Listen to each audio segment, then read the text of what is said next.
Lucky जब गज्जू के घर में खाना खाने के लिए बैठा हुआ था, तब भी उसके दिमाग में बस यही चिंता चल रही थी कि आखिर विजया कहाँ थी।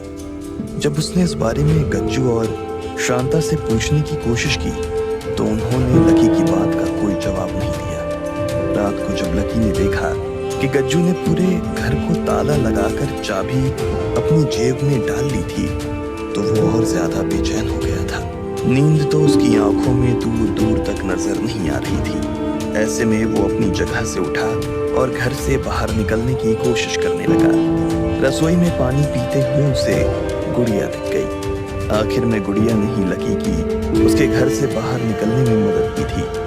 जैसे ही लकी दीवार फांदकर दूसरी तरफ कूदा तो उसने सबसे पहले घड़ी में टाइम देखा।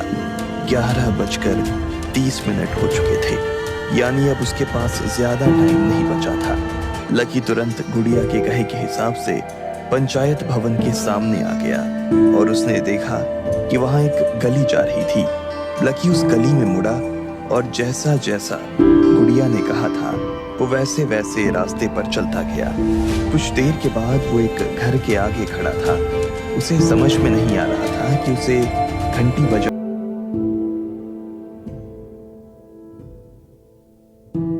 एक बड़ा व्यापारी था जिसके गांव में बहुत से घर और कारखाने थे जिनमें तरह तरह के पशु रहते थे। एक दिन वह अपने परिवार सहित कारखानों को देखने के लिए गांव गया। उसने अपनी पशुशाला भी देखी जहां एक गधा और एक बैल बंधे हुए थे। उसने देखा कि वे दोनों आपस में वार्तालाप कर रहे हैं। वह व्यापारी पशु पक्षियों की बोली समझता था। वह चुपचाप खड़ा होकर दोनों की बातें सुनने लगा। बैल ने गधे से कहा, तू बड़ा ही भाग्यशाली है, सदैव सुखपूर्वक रहता है। मालिक हमेशा तेरा ख्याल रखता है। तेरी रोज मलाई दलाई होती है, खाने को दोनों समय जो और पीने के लिए साफ पानी मिलता है। इतने आदर सत्कार के बाद भी तुझसे केवल ये काम लिया जाता है कि कभी काम पड़ने पर मालिक तेरी पीठ पर बैठकर कुछ दूर चला जाता है। तुझे दाने घास की कभी कमी नहीं होती और तू जितना भाग्यवान है मैं उतना ही अभागा हूँ। मैं सवेरा होते ही पीठ पर हल लाद कर जाता हूँ। वहाँ दिन भर मुझे हल में जोत कर चलाते हैं।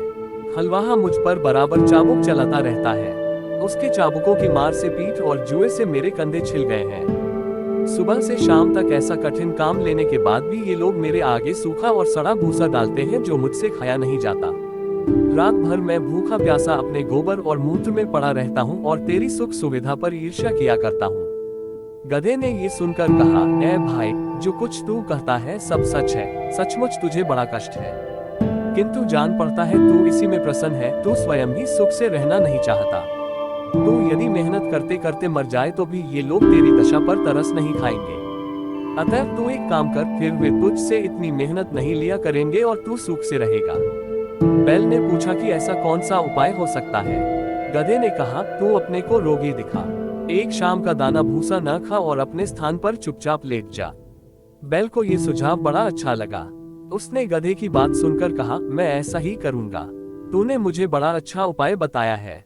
भगवान तुझे प्रसन्न रखे। दूसरे दिन प्रातःकाल हलवाहा जब पशुशाला में ये सोचकर गया कि रोज की तरह बैल को खेत जोतने के लिए ले जाए तो उसने देखा कि रात की लगाई सानी जो कि त्यों रखी है और बैल धरती पर पड़ा हाँफ रहा है। उसकी आंखें बंद हैं और उसका पेट फूला हुआ है।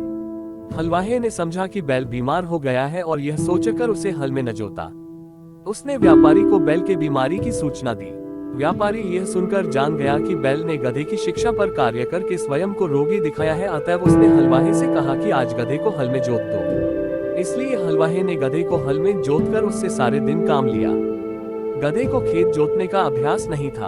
वह बहुत थक गया और उसके हाथ पांव ठंडे होने लगे। शारीरिक श्रम के अतिरिक्त सारे दिन उस पर इतनी मार पड़ी थी कि संध्या को घर लौटते समय उसके पांव भी ठीक से नहीं पड़ रहे थे। इधर बैल दिन भर बड़े आराम से रहा। वह नान की सारी सानी खा गया और गधे को दुआएं देता रहा। जब गधा गिरता पड़ता खेत से आया तो बैल ने कहा कि भाई, तुम्हारे उपदेश के कारण मुझे बड़ा सुख मिला। गधा थकान के कारण उत्तर न दे सका और आकर अपने स्थान पर गिर पड़ा। यह मन ही मन अपने को धिक्कारने लगा कि अभागे, तूने बैल को आराम पहुंचाने के लिए अपनी सुख सुविधा का विनाश कर दिया। मंत्री ने इतनी कथा कर कहा, बेटी, तू इस समय बड़ी सुख सुविधा में रहती है। तू क्यों चाहती है कि गधे के समान स्वयं को कष्ट में डाले। शहरजाद अपने पिता की बात सुनकर बोली, इस कहानी से मैं अपनी जिद नहीं छोड़ती। जब तक आप बादशाह से मेरा विवाह नहीं करेंगे मैं इसी तरह आपके पीछे पड़ी रहूंगी। मंत्री बोला, अगर तू जिद पर अड़ी रही तो मैं तुझे वैसा ही दंड दूंगा जो व्यापारी ने अपनी स्त्री को दिया था। शहरजाद ने पूछा, व्यापारी ने क्यों स्त्री को दंड दिया और गधे और बैल का क्या हुआ? मंत्री ने कहा, दूसरे दिन व्यापारी रात्रि भोजन के पश्चात अपनी पत्नी के साथ पशुशाला में जा बैठा और पशुओं की बातें सुनने लगा। गधे ने बैल से पूछा, सुबह हलवाहा तुम्हारे लिए दाना घास लाएगा तो तुम क्या करोगे? जैसा तुमने कहा है वैसा ही करूंगा, बैल ने कहा।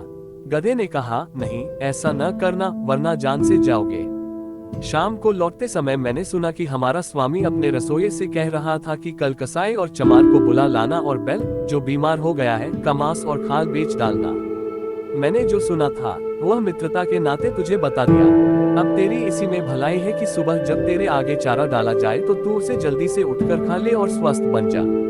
फिर हमारा स्वामी तुझे स्वस्थ देखकर तुझे मारने का इरादा छोड़ देगा।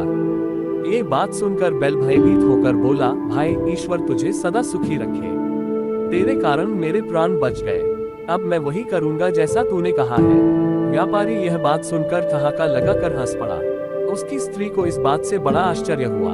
वह पूछने लगी, तुम अकारण ही क्यों हंस पड़े? व्यापारी ने कहा कि यह बात बताने की नहीं है, मैं सिर्फ ये कह सकता हूँ कि मैं बैल और गधे की बातें सुनकर हंसा हूँ। स्त्री ने कहा, मुझे भी वह विद्या सिखाओ जिससे पशुओं की बोली समझ लेते हैं। व्यापारी ने इससे इनकार कर दिया। स्त्री बोली, आखिर तुम मुझे ये क्यों नहीं सिखाते? व्यापारी बोला, अगर मैंने तुझे यह विद्या सिखाई तो मैं जीवित नहीं रहूंगा। स्त्री ने कहा, तुम मुझे धोखा दे रहे हो। क्या वह आदमी जिसने तुझे ये सिखाया था सिखाने के बाद मर गया? तुम कैसे मर जाओगे? तुम झूठ बोलते हो। कुछ भी हो मैं तुमसे यह विद्या सीख कर ही रहूंगी। अगर तुम मुझे नहीं सिखाओगे तो मैं प्राण तज दूंगी। ये कहकर वह स्त्री घर में आ गई और अपनी कोठरी का दरवाजा बंद करके रात भर चिल्लाती और गाली गलौज करती रही। व्यापारी रात को तो सो गया, लेकिन दूसरे दिन भी वही हाल देखा तो स्त्री को समझाने लगा कि तू बेकार जिद करती है, यह विद्या तेरे सीखने योग्य नहीं है। स्त्री ने कहा कि जब तक तुम मुझे ये भेद नहीं बताओगे मैं खाना पीना छोड़े रहूंगी और इसी प्रकार चिल्लाती रहूंगी। व्यापारी ने कहा कि अगर मैं तेरी मूर्खता की बात मान लूं तो मैं अपनी जान से हाथ धो बैठूंगा। स्त्री ने कहा, मेरी बला से तुम जियो या मरो, लेकिन मैं तुमसे ये सीख कर ही रहूंगी कि पशुओं की बोली कैसे समझी जाती है। व्यापारी ने जब देखा कि यह महामूर्ख अपना हट छोड़ ही नहीं रही है तो उसने अपने और ससुराल के रिश्तेदारों को बुलाया कि वे उस स्त्री को अनुचित हट छोड़ने के लिए समझाएं। उन लोगों ने भी उस मूर्ख को हर प्रकार समझाया, लेकिन वह अपनी जिद से न हटी। उसे इस बात की बिल्कुल चिंता न थी कि उसका पति मर जाएगा। छोटे बच्चे माँ की ये दशा देखकर हाहाकार करने लगे। व्यापारी की समझ ही में नहीं आ रहा था कि वह स्त्री को कैसे समझाए कि इस विद्या को सीखने का हट ठीक नहीं है। वह अजीब दुविधा में था, अगर मैं बताता हूँ तो मेरी जान जाती है और नहीं बताता तो स्त्री रो रो कर मर जाएगी। इसी उधेड़बुन में वह अपने घर के बाहर जा बैठा। उसने देखा कि उसका कुत्ता उसके मुर्गे को मुर्गियों से भोग करते देखकर गुर्राने लगा। उसने मुर्गे से कहा, तुझे लज्जा नहीं आती कि आज के जैसे दुखदाई दिन भी तू ये काम कर रहा है? मुर्गे ने कहा, आज ऐसी क्या बात हो गई है कि मैं आनंद न करूं? कुत्ता बोला, आज हमारा स्वामी अति चिंताकुल है। उसकी स्त्री की मति मारी गई है और वह उससे ऐसे भेद को पूछ रही है जिसे बताने से वह तुरंत ही मर जाएगा। नहीं बताएगा तो स्त्री रो रो कर मर जाएगी। इसी से सारे लोग दुखी हैं और तेरे अतिरिक्त कोई ऐसा नहीं है जो स्त्री संभोग की भी बात भी सोचे। मुर्गा बोला, हमारा स्वामी मूर्ख है जो एक स्त्री का पति है और वह भी उसके अधीन नहीं है। मेरी तो 50 मुर्गियां हैं और सब मेरे अधीन हैं। अगर हमारा स्वामी एक काम करे तो उसका दुख अभी दूर हो जाएगा। कुत्ते ने पूछा कि स्वामी क्या करे कि उसकी मूर्ख स्त्री की समझ वापस आ जाए? मुर्गे ने कहा, हमारे स्वामी को चाहिए कि एक मजबूत डंडा लेकर उस कोठरी में जाए जहां उसकी स्त्री चीख चिल्ला रही है। दरवाजा अंदर से बंद कर ले और स्त्री की जमकर पिटाई करे। कुछ देर में स्त्री अपना हट छोड़ देगी। मुर्गे की बात सुनकर व्यापारी ने उठकर एक मोटा डंडा लिया और उस कोठरी में गया जहां उसकी पत्नी चीख चिल्ला रही थी। दरवाजा अंदर से बंद करके व्यापारी ने स्त्री पर डंडे बरसाने शुरू कर दिए। कुछ देर चीख पुकार बढ़ाने पर भी जब स्त्री ने देखा कि डंडे पड़ते ही जा रहे हैं तो वह घबरा उठी। वह पति के पैरों पर गिरकर कहने लगी कि अब हाथ रोक ले, अब मैं कभी ऐसी जिद नहीं करूंगी। इस पर व्यापारी ने हाथ रोक लिया। ये कहानी सुनाकर मंत्री ने शहरजाद से कहा कि अगर तुमने अपना हट न छोड़ा तो मैं तुम्हें ऐसा ही दंड दूंगा जैसा व्यापारी ने अपनी स्त्री को दिया था। शहरजाद ने कहा, आपकी बातें अपनी जगह ठीक हैं, किंतु मैं किसी भी प्रकार अपना मंतव्य बदलना नहीं चाहती। अपनी इच्छा का औचित्य सिद्ध करने के लिए मुझे भी कई ऐतिहासिक घटनाएं और कथाएं मालूम है, लेकिन उन्हें कहना बेकार है। यदि आप मेरी कामना पूरी न करेंगे तो मैं आपसे पूछे बगैर स्वयं ही बादशाह की सेवा में पहुंच जाऊंगी। अब मंत्री विवश हो गया। उसे शहरजाद की बात माननी पड़ी। वह बादशाह के पास पहुंचा और अत्यंत शोक संतप्त स्वर में निवेदन करने लगा, मेरी पुत्री आपके साथ विवाह सूत्र में बंधना चाहती है। बादशाह को इस बात पर बड़ा आश्चर्य हुआ। उसने कहा, तुम सब कुछ जानते हो, फिर भी तुमने अपनी पुत्री के लिए ऐसा भयानक निर्णय क्यों लिया? मंत्री ने कहा, लड़की ने खुद ही मुझ पर इस बात के लिए जोर दिया है। उसकी खुशी इसी बात में है कि वह एक रात के लिए आपकी दुल्हन बने और सुबह मृत्यु के मुख में चली जाए। बादशाह का आश्चर्य इस बात से और बढ़ा। वह बोला, तुम इस धोखे में न रहना कि तुम्हारा ख्याल करके मैं अपनी प्रतिज्ञा छोड़ दूंगा। सवेरा होते ही मैं तुम्हारे ही हाथों तुम्हारी बेटी को सौंपूंगा कि उसका वध करवाओ। ये भी याद रखना कि यदि तुमने संतान प्रेम के कारण उसके वध में विलंब किया तो मैं उसके वध के साथ तेरे वध की भी आज्ञा दूंगा। मंत्री ने निवेदन किया, मैं आपका चरण सेवक हूँ। ये सही है कि वह मेरी बेटी है और उसकी मृत्यु से मुझे बहुत ही दुख होगा, लेकिन मैं आपकी आज्ञा का पालन करूंगा। बादशाह ने मंत्री की बात सुनकर कहा, ये बात है तो इस कार्य में विलंब क्यों किया जाए? तुम आज ही रात को अपनी बेटी को लाकर उसका विवाह मुझसे कर दो। मंत्री बादशाह से विदा लेकर अपने घर आया और शहरजाद को सारी बात बताई। शहरजाद ये सुनकर बहुत प्रसन्न हुई और अपने शोकाकुल पिता के प्रति कृतज्ञता प्रकट करके कहने लगी, आप मेरा विवाह करके कोई पश्चाताप न करें। भगवान चाहेगा तो इस मंगल कार्य से आप जीवन पर्यंत हर्षित रहेंगे। फिर शहरजाद ने अपनी छोटी बहन दुनियाजाद को एकांत में ले जाकर उससे कहा, मैं तुमसे एक बात में सहायता चाहती हूँ। आशा है तुम इससे इनकार न करोगी। मुझे बादशाह से ब्याहने के लिए ले जाएंगे। तुम इस बात से शोक विह्वल न होना, बल्कि मैं जैसा कहूँ वैसा करना। मैं तुम्हें विवाह की रात पास में सुलाऊंगी और बादशाह से कहूंगी कि तुम्हें मेरे पास आने दे, ताकि मैं मरने के पहले तुम्हें धैर्य बंधा सकूं। मैं कहानी कहने लगूंगी। मुझे विश्वास है कि इस उपाय से मेरी जान बच जाएगी। दुनियाजाद ने कहा, तुम जैसा कहती हो वैसा ही करूंगी। शाम को मंत्री शहरजाद को लेकर राजमहल में गया।